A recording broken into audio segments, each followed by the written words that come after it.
بسم اللہ الرحمن الرحیم۔ السلام علیکم۔ خلیفہ بننے کے بعد حضرت عمر فاروق رضی اللہ تعالی عنہ نے 3 اہم کام سر انجام دیے۔ پہلا یہ کہ انہوں نے حضرت خالد بن ولید رضی اللہ تعالی عنہ کو شام کے لشکروں کے سپہ سالاری سے معزول کر کے حضرت ابو عبید بن جراح رضی اللہ تعالی عنہ کو اسلامی عساکر کا سپہ سالار اعلیٰ بنا دیا تھا، اور اس حکم کی فوراً تعمیل بھی ہوئی۔ عام طور پر لوگ یہ خیال کرتے ہیں کہ حضرت عمر فاروق رضی اللہ تعالی عنہ نے تخت خلافت پر بیٹھتے ہی خالد بن ولید رضی اللہ تعالی عنہ کو معزول کر دیا تھا، لیکن اس بات کو سمجھنے میں کچھ غلط فہمیاں اور ابہام سے پیدا ہوئے ہیں۔ یونس اسٹوریز کی ویڈیوز میں ایک بار پھر سے خوش آمدید۔ حضرت عمر فاروق رضی اللہ تعالی عنہ نے اپنے عہد خلافت کے شروع میں خالد بن ولید رضی اللہ تعالی عنہ کو حقیقی طور پر معزول نہیں کیا تھا، بلکہ ان کا عہدہ کسی قدر کم کیا تھا۔ پہلے خالد بن ولید رضی اللہ تعالی عنہ شام میں لڑنے والے عساکر کے سپہ سالار اعلیٰ تھے۔ حضرت عمر فاروق رضی اللہ تعالی عنہ نے ان کو نائب سپہ سالار بنا دیا تھا۔ اس ایک درجے کے ٹوٹنے سے ان کی ذمہ داریوں میں کوئی نمایاں فرق نہ آیا تھا، صرف اس بات کی روک تھام ہو گئی تھی کہ وہ آزادانہ طور پر مسلمانوں کے کسی لشکر کو کسی خطرے کے مقام پر نہیں لے جا سکتے تھے۔ حضرت ابو عبید بن جراح رضی اللہ تعالی عنہ کی رضامندی اور اجازت حاصل کرنا پڑتی تھی۔ حضرت خالد بن ولید رضی اللہ تعالی عنہ کی معزولی کا اصل واقعہ 17 ہجری کے آخری مہینوں میں رونما ہوا۔ اس کی تفصیل کچھ اس طرح ہے کہ حضرت عمر فاروق رضی اللہ تعالی عنہ اپنے لشکر کے ہر سالار، ہر عامل، ہر والی کے حال سے باخبر رہتے تھے۔ آپ کے طلایہ گر اور پرچہ نویس ہر لشکر اور ہر شہر میں موجود رہتے تھے، بلا کم وقاصد ضروری حالات سے آپ کو آگاہ کرتے رہتے تھے، حالانکہ ہر ایک عامل اور ہر ایک سالار خود بھی اپنے حالات کی اطلاع دربار خلافت میں بھیجا کرتا تھا۔ حضرت عمر فاروق رضی اللہ تعالی عنہ کو ان کے پرچہ نویسوں نے اطلاع دی کہ خالد بن ولید رضی اللہ تعالی عنہ جو صوبہ جزیرہ کی فتح سے واپس آئے ہیں تو اپنے ساتھ بے حد مال و دولت لائے ہیں، اور انہوں نے اپنی مدح کے سلسلے میں ایک شاعر اشعث بن قیس کو 10,000 درہم انعام میں دیے ہیں۔ حضرت عمر فاروق رضی اللہ تعالی عنہ نے حضرت ابو عبید بن جراح رضی اللہ تعالی عنہ کو خط لکھا، خالد سے سر مجلس دریافت کیا جائے کہ انہوں نے اشعث کو انعام اپنے حصے سے دیا ہے یا بیت المال سے۔ اگر اپنے حصے سے دیا ہے تو اسراف کیا ہے، اور بیت المال سے دیا ہے تو خیانت ہے۔ دونوں صورتوں میں معزولی کے قابل ہیں۔ جس قاصد کو یہ پیغام دے کر حضرت عمر فاروق رضی اللہ تعالی عنہ نے بھیجا تھا، اس کے لیے یہ بھی حکم جاری کیا تھا کہ خالد کا امامہ اتار کر اسی امامے سے ان کی گردن باندھی جائے۔ چنانچہ قاصد سے حضرت عمر فاروق رضی اللہ تعالی عنہ نے یہ بھی کہہ دیا تھا کہ اگر خالد بن ولید اپنی غلطی کا اقرار کر لیں تو ان سے درگزر کر لیا جائے۔ چنانچہ مجمع عام میں خالد بن ولید رضی اللہ تعالی عنہ کو بلایا گیا۔ قاصد نے ان سے پوچھا، یہ انعام آپ نے کہاں سے دیا؟ اس سوال پر حضرت خالد بن ولید رضی اللہ تعالی عنہ خاموش رہے اور اپنی کسی خطا کا کوئی اقرار کرنے پر رضامند نہ ہوئے۔ مجبوراً قاصد نے ان کا امامہ اتارا اور اسی سے ان کی گردن باندھی۔ پھر دوبارہ دریافت کیا، جس کے جواب میں حضرت خالد بن ولید رضی اللہ تعالی عنہ نے فرمایا، اشعث کو میں نے بیت المال سے نہیں بلکہ اپنے ذاتی مال سے انعام دیا تھا۔ قاصد نے یہ سنتے ہی گردن کھول دی اور حضرت عمر فاروق رضی اللہ تعالی عنہ کو اس کیفیت کی اطلاع دے دی۔ حضرت عمر فاروق رضی اللہ تعالی عنہ نے یہ حالات جاننے کے بعد حضرت خالد بن ولید رضی اللہ تعالی عنہ کو جواب طلبی کے لیے مدینہ منورہ طلب کر لیا۔ مدینہ منورہ میں جب حضرت خالد بن ولید رضی اللہ تعالی عنہ سے پوچھا کہ آپ نے شاعر کو اس قدر انعام اور صلہ کہاں سے دیا، حضرت خالد بن ولید رضی اللہ تعالی عنہ نے فرمایا، مال غنیمت سے جو کچھ میرے حصے میں مال آیا تھا اس میں سے اسے انعام دیا تھا۔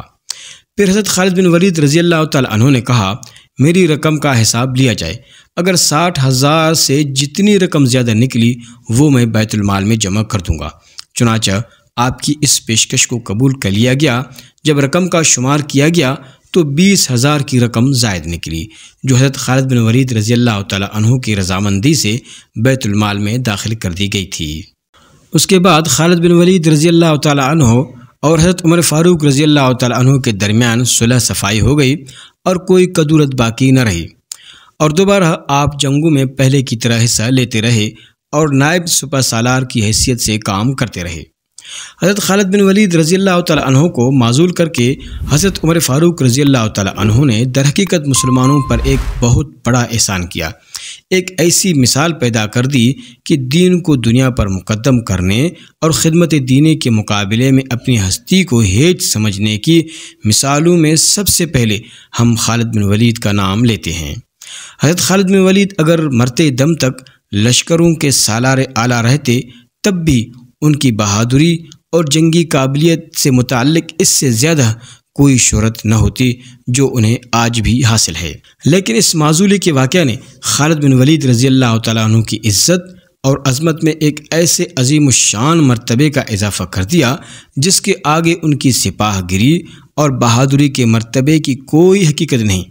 ہم ایک طرف خالد بن ولید رضی اللہ تعالیٰ عنہ کے جنگی کارناموں پر فخر کرتے ہیں تو دوسری طرف ان کی فرمان برداری اور اطاعت کو فخریہ طور پر پیش کرتے ہیں۔ بعض مورخین نے اپنے یہ لطیف رائے بھی بیان کی ہے کہ خالد بن ولید رضی اللہ تعالیٰ عنہ چونکہ ہر معرکہ میں فتح مند رہتے تھے، لہٰذا کچھ لوگوں کے دلوں میں خیال پیدا ہو گیا تھا کہ تمام فتوحات خالد بن ولید کی سپہ سالاری کے سبب مسلمانوں کو حاصل ہو رہی ہیں۔ حضرت عمر فاروق رضی اللہ تعالیٰ عنہ نے خالد بن ولید کو معزول کر کے یہ ثابت کر دیا کہ مسلمانوں کی کامیابی اور فتح مندیاں کسی شخص سے وابستہ نہیں بلکہ اللہ تبارک و تعالیٰ کی مرضی اور اسلام کی برکات ان فتوحات کا اصل سبب ہیں۔ اس خیال اور اس روایت کی تائید اس طرح بھی ہو سکتی ہے کہ حضرت عمر فاروق رضی اللہ تعالیٰ عنہ نے جس طرح حضرت خالد بن ولید رضی اللہ تعالیٰ عنہ کو شامی لشکروں کی سپہ سالاری سے ہٹا کر تبدیلی کی، اس طرح وہ لشکر جو عراق میں کفار کے خلاف برسر پیکار تھے ان کی سپہ سالاری سے بھی حضرت مسنہ بن حارثہ کو معزول کر کے ابو عبید بن مسعود رضی اللہ تعالیٰ عنہ کا ماتحت بنا دیا تھا۔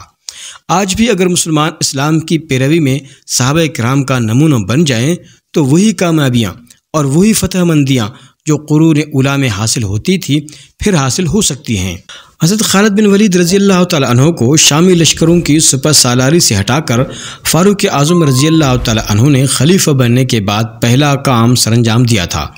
دوسرا کام فاروق اعظم رضی اللہ تعالیٰ عنہ کا یہ تھا کہ انہوں نے عراق کی سپہ سالاری میں بھی تبدیلی کی اور ابو عبید بن مسعود کو ایک خاصے بڑے لشکر کے ساتھ عراق کی طرف روانہ کیا اور ان کو عراق کے تمام اسلامی عساکر کا سپہ سالار اعلیٰ مقرر کیا۔ حضرت ابو عبید بن مسعود رضی اللہ تعالیٰ عنہ کو روانہ کرنے کے بعد حضرت عمر فاروق رضی اللہ تعالیٰ عنہ نے خلیفہ بننے کے بعد جو تیسرا کام کیا وہ یہ تھا کہ انہوں نے ایک صحابی یعلا بن امیہ رضی اللہ تعالیٰ عنہ کو یمن کی طرف روانہ کیا تاکہ حضور صلی اللہ علیہ وسلم کی اس آخری وصیت کو پورا کریں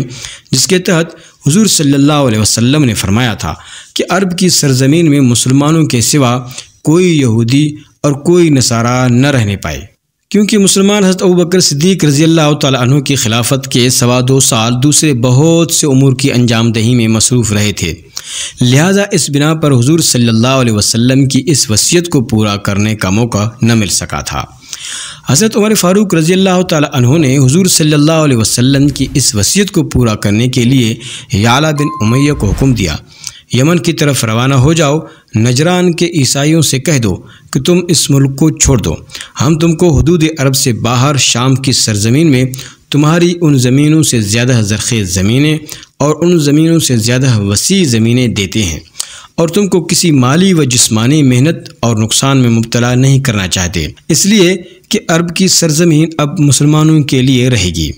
غیر مسلم ہونے کی حالت میں تمہارا قیام یہاں ممکن نہیں۔ مورخین لکھتے ہیں کہ بعض کوتاہ فہم لوگ نجران کے نصرانیوں کی اس جلاوطنی کو ناجائز فعل قرار دے کر معترض ہوتے ہیں، لیکن وہ یہ بات بھول جاتے ہیں کہ مدینہ کے یہودیوں نے بھی مسلمانوں کے خلاف سازشیں کی اور رومنوں کو مسلمانوں پر حملہ آور ہونے کی ترغیب دیتے رہے تھے۔ اب نجران کے عیسائی بھی مسلمانوں کے بیچ میں رہ کر رومن سلطنت کے لیے جن کے ساتھ مسلمان معرکہ آرائیاں کر رہے تھے، جاسوسی اور ہر قسم کی مخالف اسلام سازشوں کے کامیاب کرنے میں مصروف تھے۔ حضور صلی اللہ علیہ وسلم عرب کی سرزمین کے عیسائیوں اور یہودیوں کی سود خوری اور مخالف اسلام سازشی کارروائیوں سے واقف تھے۔ آپ عام مسلمانوں کو یہودیوں اور عیسائیوں کی ہمسائیگی سے اس لیے بچانا چاہتے تھے کہ ان کی بدعات کہیں مسلمانوں میں سراعت نہ کر جائیں، اس لیے آپ نے نجران کے عیسائیوں کے ساتھ جب عہد نامہ کیا تھا تو اس میں ایک شرط یہ بھی رکھی تھی کہ عیسائی سود خوری کی عادت کو ترک کر دیں گے، اور اسی وجہ سے آپ نے نصیحت فرمائی حتیٰ کہ عرب کی سرزمین میں یہودی اور عیسائی نہ رہنے پائیں۔ نجران کے عیسائیوں نے رومنوں کے شہنشاہ ہرکولس کے ساتھ ہمدردانہ طرز عمل اختیار کر کے اور سود خوری کو ترک نہ کر کے ایک طرح سے اپنے آپ کو خود ہی اس سلوک کا مستحق بنا لیا تھا کہ ان کو ملک عرب سے جلاوطن کر دیا جائے۔ جو لوگ نجران سے نصرانیوں کی جلاوطنی پر اعتراض کرتے ہیں ان کو یہ بھی سوچنا ہوگا بعد کی صدیوں میں مختلف حکومتوں، مختلف ملکوں اور مختلف حکمرانوں نے کئی مواقع پر یہودیوں کو مختلف جگہوں، شہروں اور مقامات سے جلاوطن کیا تھا۔ ایسی معلوماتی ویڈیوز کے لیے ہمارے یوٹیوب چینل کو سبسکرائب کریں۔ شکریہ۔ اللہ حافظ۔